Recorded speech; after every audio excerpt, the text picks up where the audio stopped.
We're covering Democracy 2012 for you this noon, and former Utah Governor Jon Huntsman is joining the race for the White House. Huntsman threw his hat in the ring at Liberty State Park in New Jersey.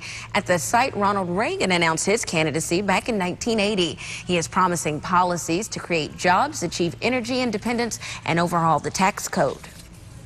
For the first time in history, we are passing down to the next generation a country that is less powerful, less compassionate, less competitive, and less confident than the one we got.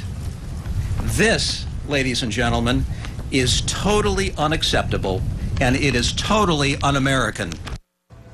In 2009, President Obama nominated Huntsman to serve as the U.S. ambassador to China. He left that post in April of this year. Huntsman said he respects President Obama, but has vowed Mr. Obama would only serve one term. Meanwhile, Senator John McCain is brushing aside any questions about whether he might ultimately decide to make another run for president. McCain was asked whether he would get into the 2012 race if it looked like there was no clear frontrunner.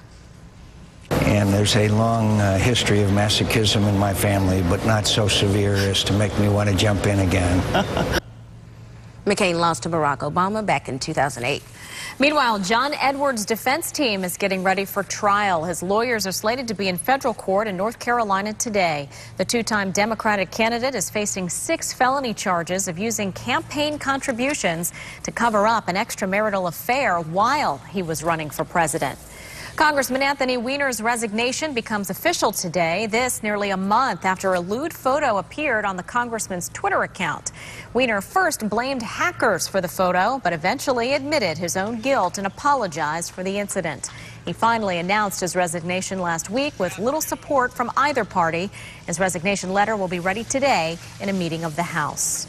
America's mayors are weighing in on war. The U.S. Conference of Mayors, meeting in Baltimore, passed a resolution calling for an early end to the wars in Afghanistan and Iraq.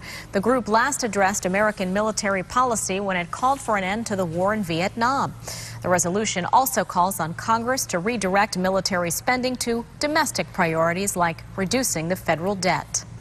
Score one for Walmart. The nation's largest employer dodges a massive class action lawsuit.